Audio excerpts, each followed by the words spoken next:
नमस्कार, मैं चंचल नगाए स्वागत करती हूँ ओम एजुकेशन सेंटर में, जहाँ आप मेरे साथ हिंदी व्याकरण एवं रचना प्रबोध आरबीएससी सिलेबस में 9 to 12 चलने वाली पुस्तक का अध्ययन कर रहे हैं।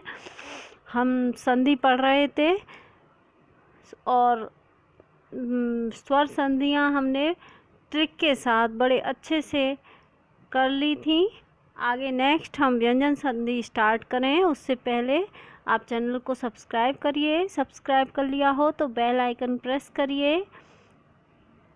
हिंदी व्याकरण न केवल 9 to 12 के लिए इम्पोर्टेंट है, बल्कि ऑल कंपटीशन एग्ज़ाम जहाँ भी हिंदी व्याकरण के टॉपिक आते हैं सभी के लिए मेरे ये वीडियोस बहुत मोस्ट इम्पोर्टेंट हैं। तो प्लीज़ आप चैनल को सब्सक्राइब करिए और अपने दोस्तों को अधिक से अधिक शेयर करिए। संधि टॉपिक वैसे भी काफ़ी कंपटीशन एग्ज़ामों में आता है, तो आप यहाँ से बहुत महत्वपूर्ण संधि टॉपिक को पढ़ सकते हैं। चलें सिलेबस की ओर। आज हम व्यंजन संधि पढ़ेंगे, लेकिन उससे पहले हम स्वर संधि के कुछ रूल्स जो हमने बाई ट्रिक पढ़े थे उन्हें रिवाइज कर लेते हैं। पहला था दीर्घ संधि।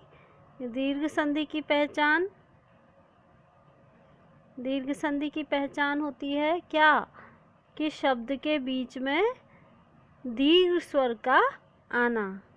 कोई भी दीर्घ स्वर जैसे आ, ई और ऊ, इन दीर्घ स्वरों में से किसी एक का आना दीर्घ स्वर संधि की पहचान है। कहाँ? शब्द के बीचों बीच।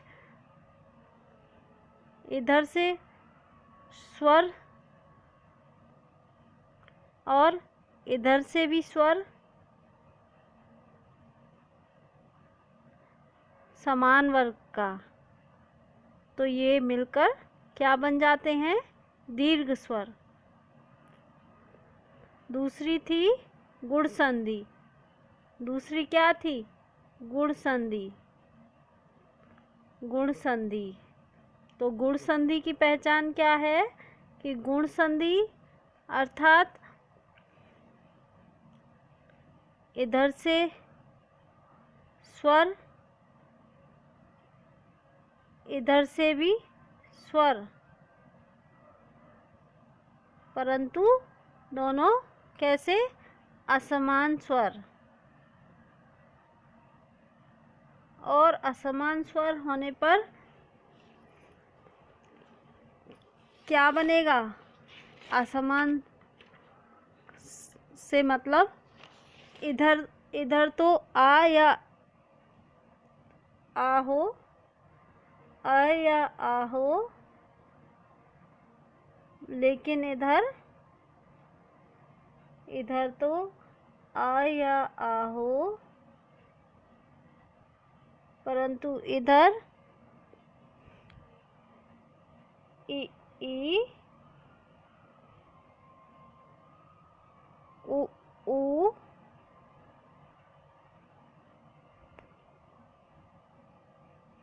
अथवा रे।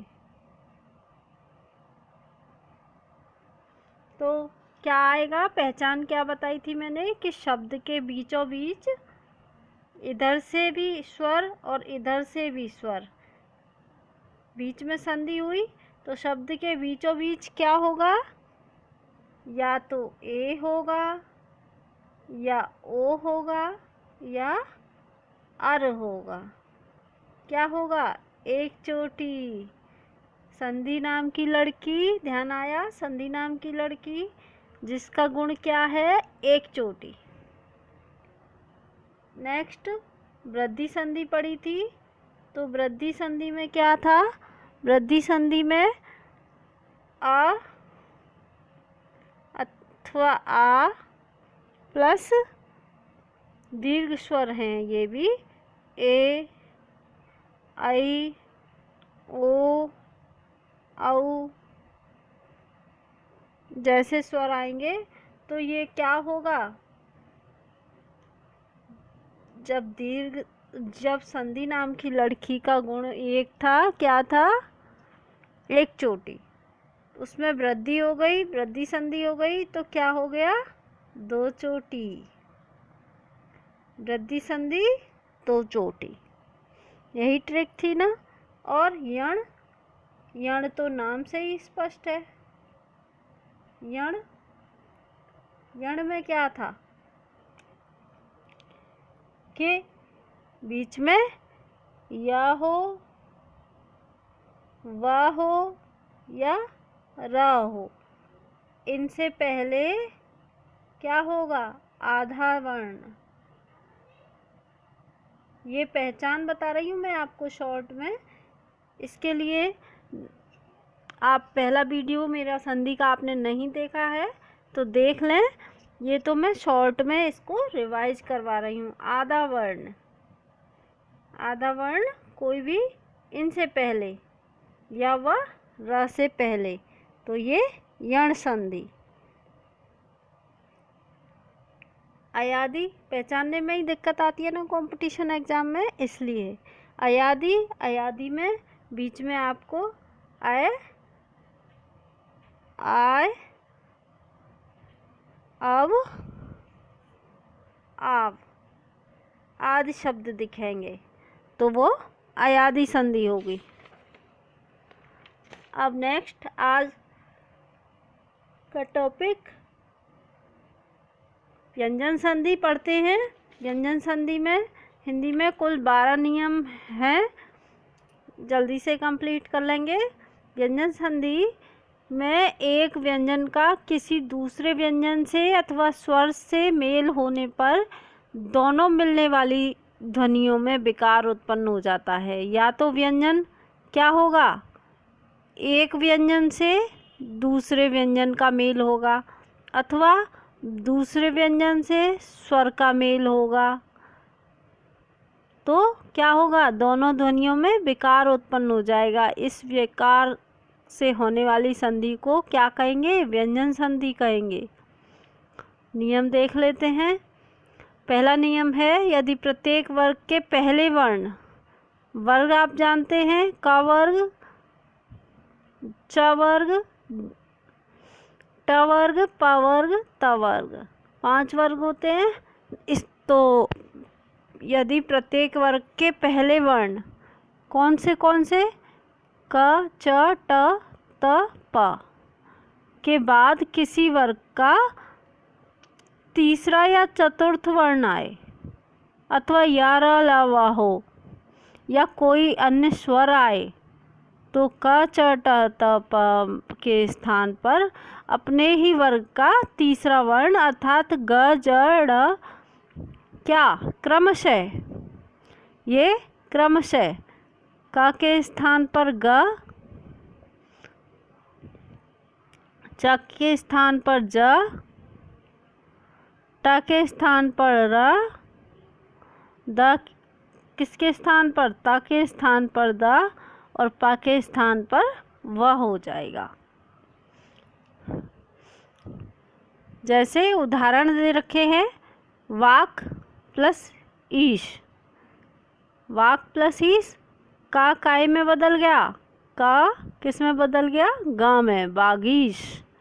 दिख प्लस गज, दिग्गज, का क्या हो गया, किसके कारण, ग के कारण। इस ग के कारण ये का भी ग बन गया, इस स्वर के कारण ये का ग बन गया। पहले वर्ण में परिवर्तन होगा,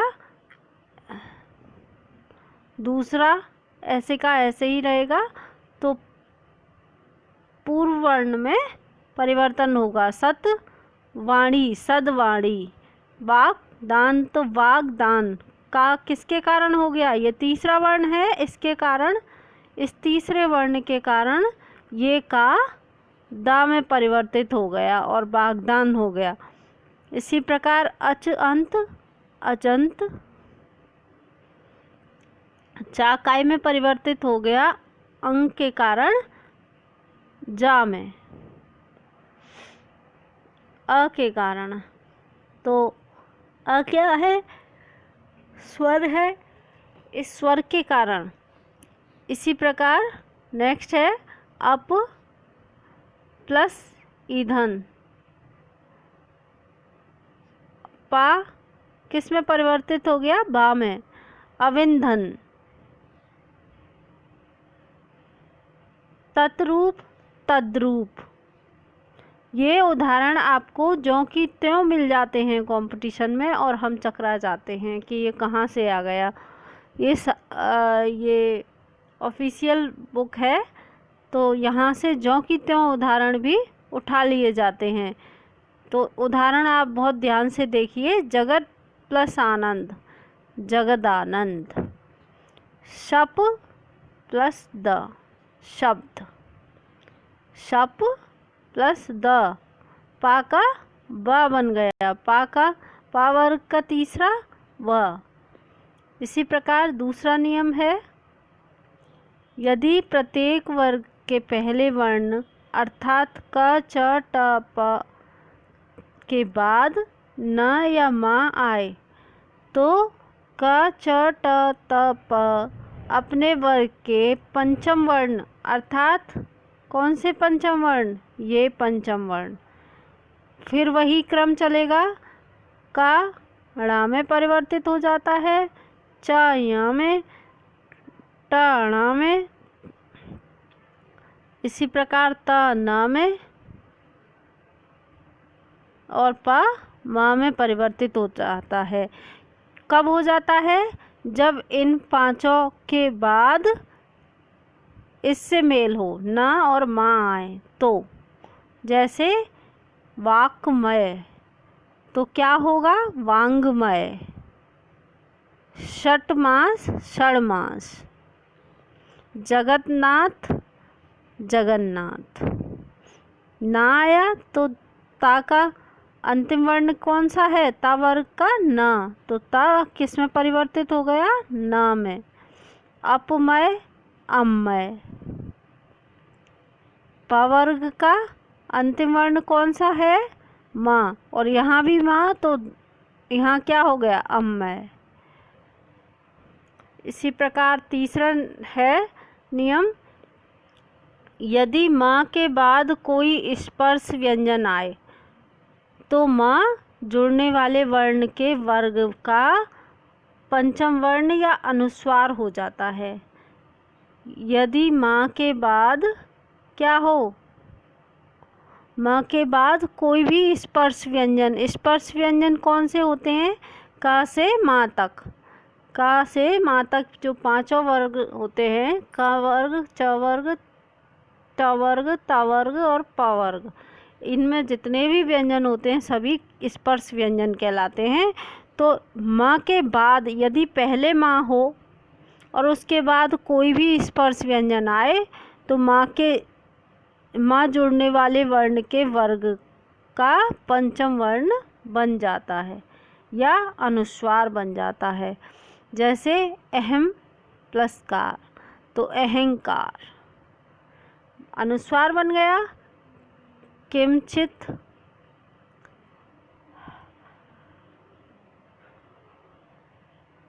क्या होगा?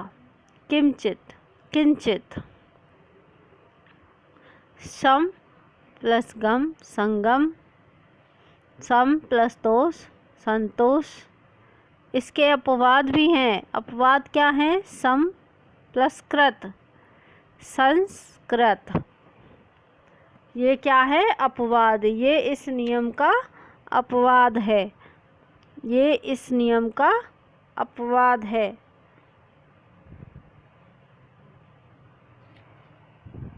आप अहंकार जैसे लिखा हुआ है, मैं आपको बताती हूँ।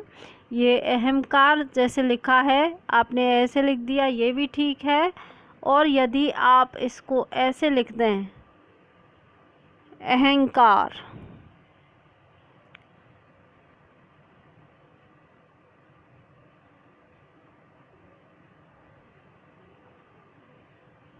तो भी ठीक है, अहंकार भी ठीक है। लेकिन लिखने में थोड़ा ज़्यादा वक्त लगता है तो हम यही अहंकार से काम चला लेते हैं। इसका अपवाद आपने देख ही लिया, संस्कृति और संस्कृत, ये इसके इस नियम के अपवाद हैं।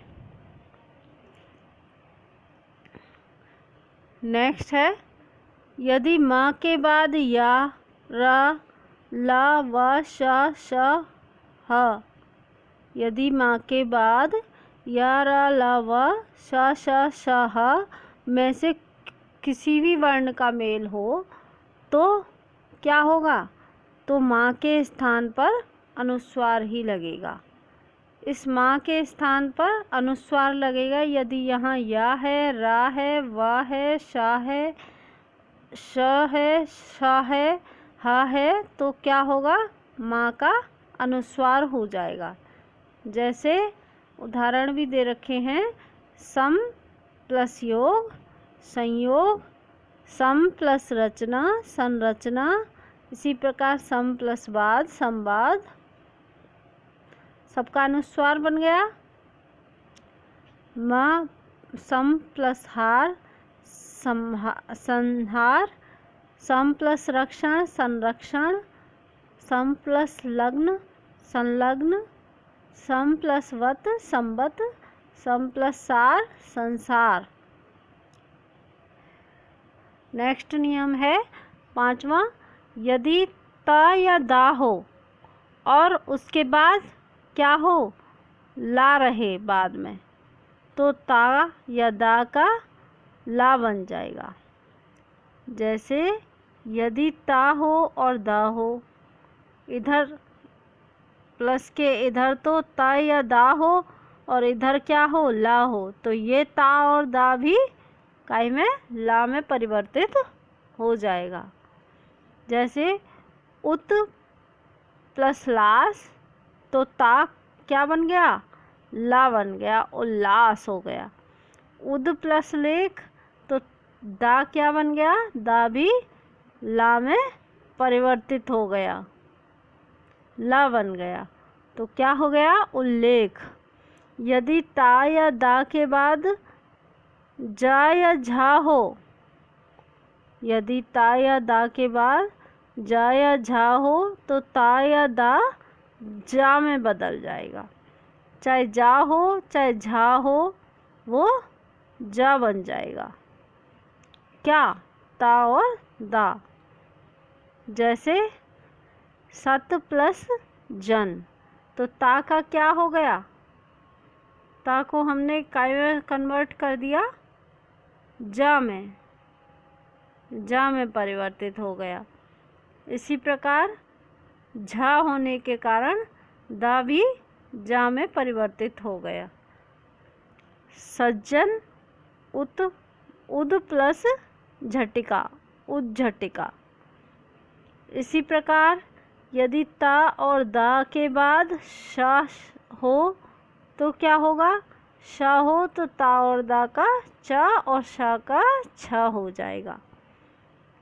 ता और दा तो शा में बदल जाएंगे, चा में सॉरी, और शा छा में बदल जाएगा। जैसे ये दे रखा है,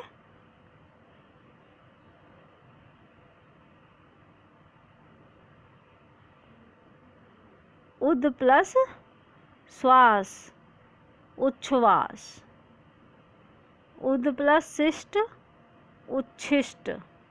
दा का चा बन गया और शा का छा हो गया।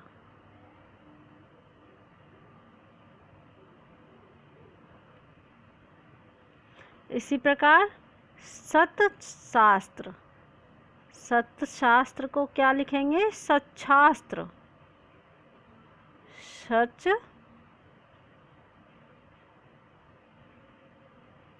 छात्र। यदि ता और दा के बाद चा और छा हो तो क्या होगा?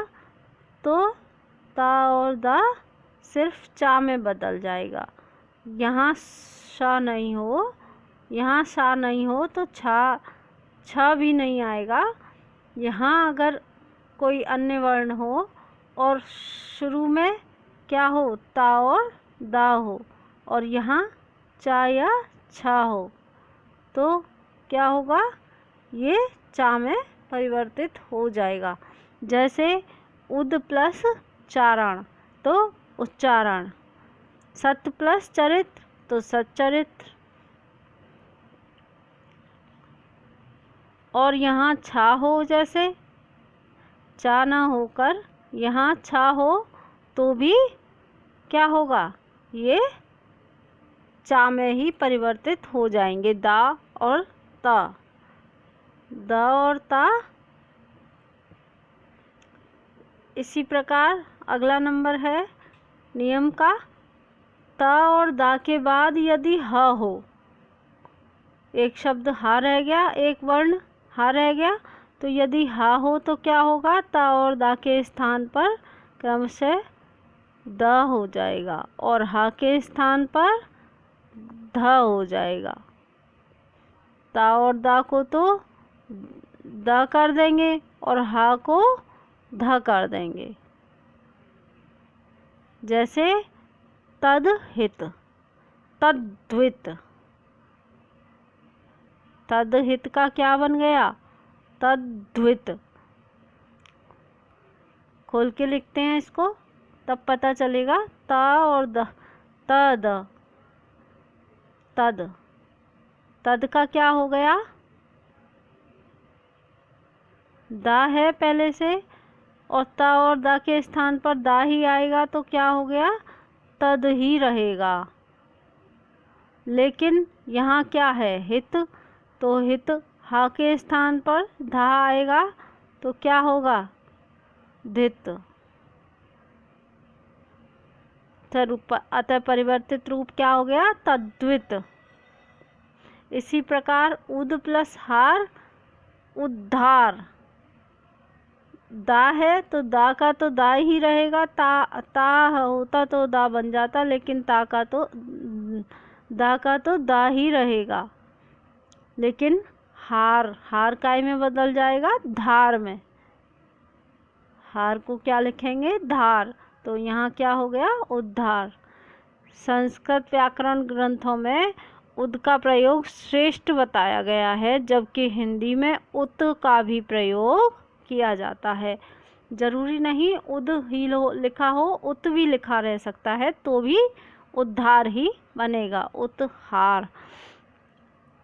नेक्स्ट 10वां नियम है, जब पहले पद के अंत में स्वर हो, इधर तो कोई स्वर आ जाए, प्लस के इधर स्वर हो, और इधर क्या हो, आगे के पद का पहला वर्ण छ हो, तो छ के स्थान पर क्या हो जाएगा, चछ हो जाएगा। ठीक, यहाँ यदि स्वर है तो यहाँ छ के साथ च और जुड़ जाएगा।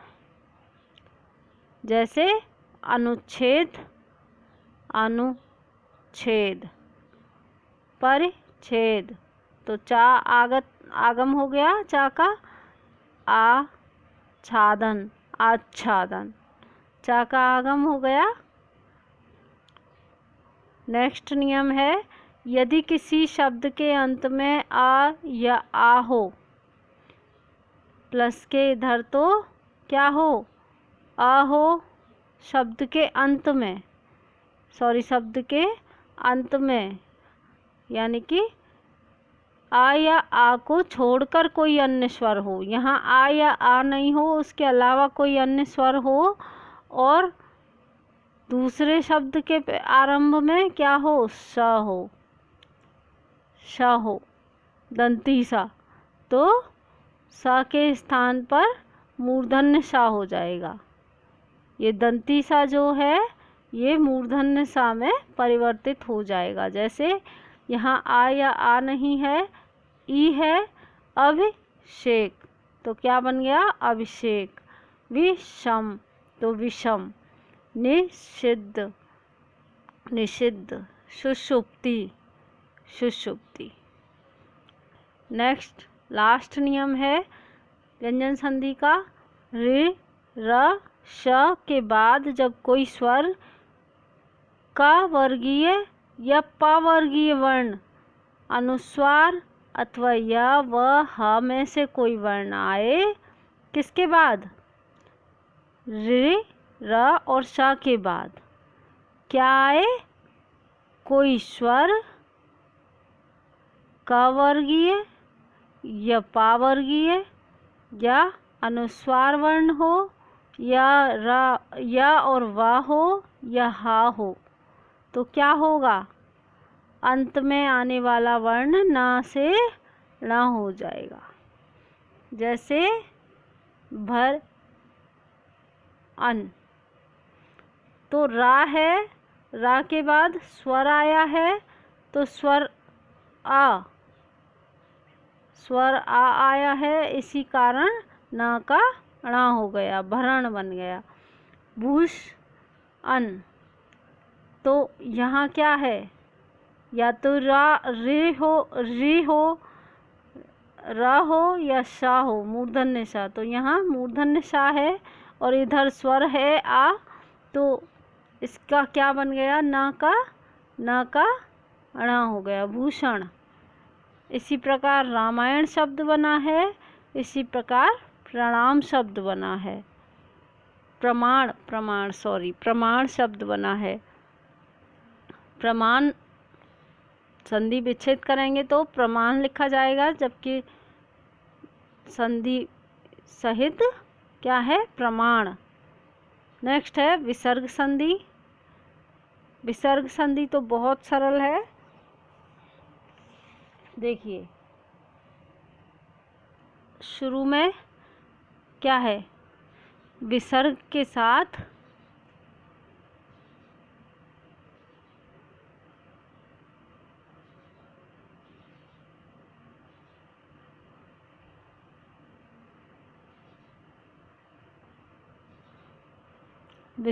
साथ स्वर या व्यंजन के मेल से जो विकार उत्पन्न होता है उसे विसर्ग संधि कहते हैं। अर्थात पहला जो शब्द है उसका अंत तो आपको कुछ भी नहीं करना, उसमें तो सब में विसर्ग मिलेगा, इधर तो आपको सदैव विसर्ग ही मिलेगा। तो विसर्ग संधि में सिर्फ इनका ध्यान रखना है। यदि किसी शब्द के अंत में विसर्ग ध्वनि आती हो और उसके बाद आने वाला शब्द स्वर अथवा व्यंजन हो, उसके मेल के कारण जो विकार उत्पन्न होगा क्या होगा? विसर्ग संधि। पहला नियम जान लेते हैं विसर्ग संधि का। पूर्व में तो आ हो और आ के बाद आ हो तो दोनों का विकार ओ हो जाएगा। यहाँ विसर्ग से पहले आ हो, आ है ना, मन, यश, मन, और यहाँ भी आ हो तो क्या हो जाएगा? दोनों आ का ओ हो जाएगा। क्यों हो जाएगा? क्योंकि यहाँ विसर्ग है, क्योंकि प्लस से पहले विसर्ग है। जैसे मन अभिराम, मनोभिराम, यश अभिलाषा, यशोभिलाषा, मन अनुकूल, मनोनुकूल। सेकंड नियम है, यदि विसर्ग से पहले आ हो और बाद में आने वाले शब्द का पहला अक्षर आ हो, विसर्ग से पहले भी आ हो और बाद में आने वाले शब्द का पहला अक्षर आ हो तो विसर्ग का लोप भी हो जाता है।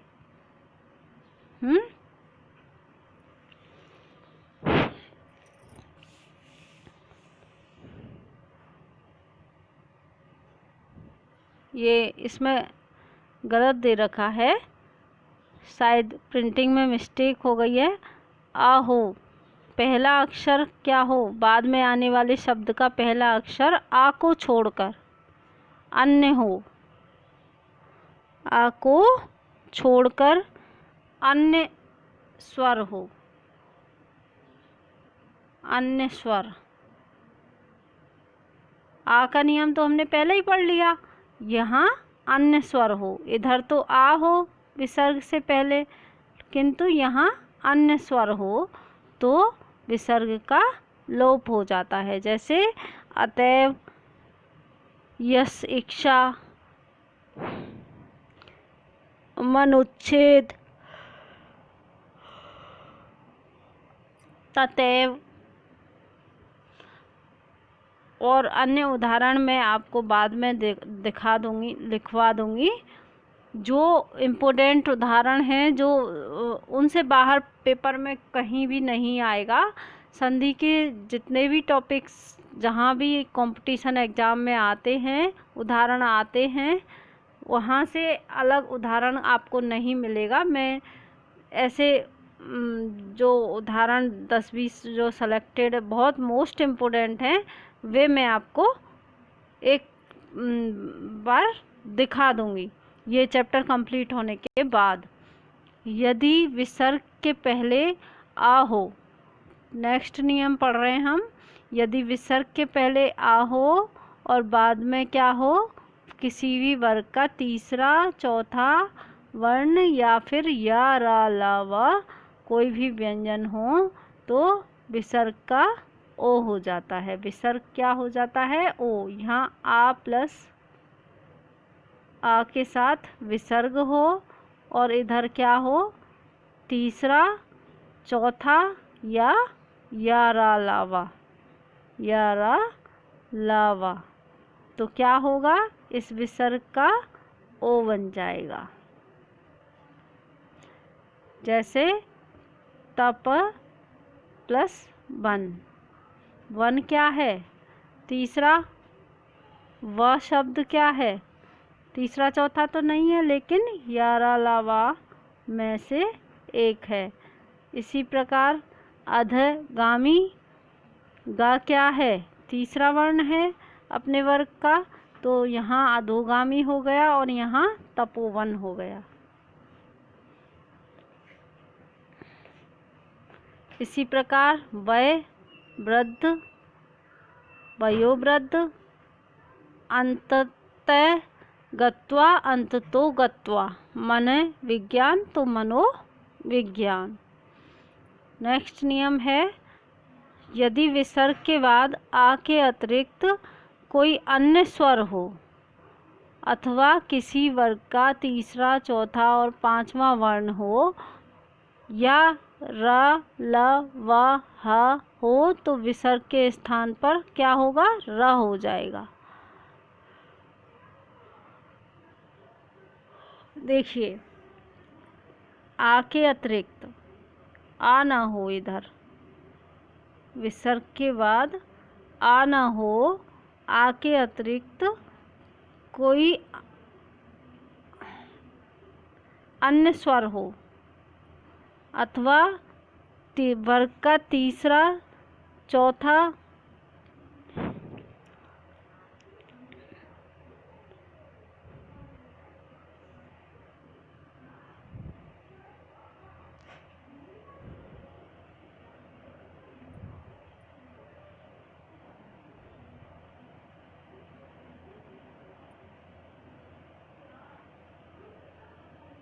इधर तो आ ना होकर कोई अन्य स्वर हो और इधर तीसरा चौथा पांचवा वर्ण हो या रा लावा हा में से कोई हो, तो क्या होगा? विसर्ग के स्थान पर रा हो जाएगा। जैसे आयुर्वेद, आयुर्वेद, ज्योति, रा का आगम हो गया, ज्योतिमय, ज्योतिर्मय, चतुर्दिश, आशीर्वचन, धनुर्धारी। ठीक। यदि विसर्ग के बाद च या तालव्य सा हो, च हो, च भी तालव्य है और श भी तालव्य है। यदि विसर्ग के बाद इधर विसर्ग हो और इधर तालव्य सा हो या चा हो, तो क्या होगा? तो विसर्ग का भी सा हो जाएगा, विसर्ग का भी तालव्य सा हो जाएगा। जैसे पुनः तपश्चर्या, यश शरीर, विसर्ग का श हो गया। यदि विसर्ग के पहले आ या आ हो, इधर तो अ या आ हो और बाद में क्या हो, बाद में त या दंती सा हो तो क्या हो जाएगा, सा हो जाएगा विसर्ग का। विसर्ग को क्या कर देंगे, श कर देंगे। जैसे पुरस्सर, नमस्ते, मनस्ताप। इसी प्रकार नेक्स्ट नियम है, यदि विसर्ग के पहले ई या ऊ स्वर हो, इधर ई या ऊ स्वर हो और उसके बाद क्या हो, क प फ, इधर क प फ हो तो विसर्ग क्या होगा, विसर्ग को मूर्धन्य स में परिवर्तित कर देंगे। जैसे आविष्कार, चतुष्पाद, चतुष्पद, बहिष्कार। संस्कृत में दू नी उपसर्ग नहीं होते हैं, इसलिए इनके साथ संधि या संधि विच्छेद को भी अशुद्ध मानते हैं, जबकि हिंदी में दू और नी दोनों ही उपसर्ग होते हैं। तो आज की क्लास यहीं संपन्न होती है। उसके पहले आप ये स्क्रीनशॉट ले लीजिए, कुछ क्वेश्चन आंसर्स हैं महत्वपूर्ण, इनको आप करिएगा। नहीं कर पाएंगे तो मैं इनके आंसर्स बता दूंगी, आप स्वयं करने का प्रयास करें। नहीं होते हैं तो मैं आंसर्स बता दूंगी बाद में।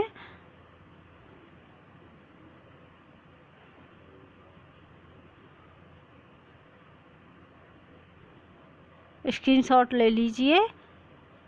नेक्स्ट वीडियो में मैं इनके आंसर्स, वैसे आंसर्स भी दे रखे हैं, फिर भी आप अपने आप प्रयास करें तो ज़्यादा बेस्ट है। नेक्स्ट वीडियो में मैं इनके आंसर्स बता दूंगी और जो मेरे पास अलग से कलेक्शन है महत्वपूर्ण उदाहरणों का, वो भी मैं आपको दिखा दूंगी। तब तक के लिए धन्यवाद। घर में रहिए, खुश रहिए, पढ़ते रहिए। बस आज के लिए इतना ही। जय हिंद।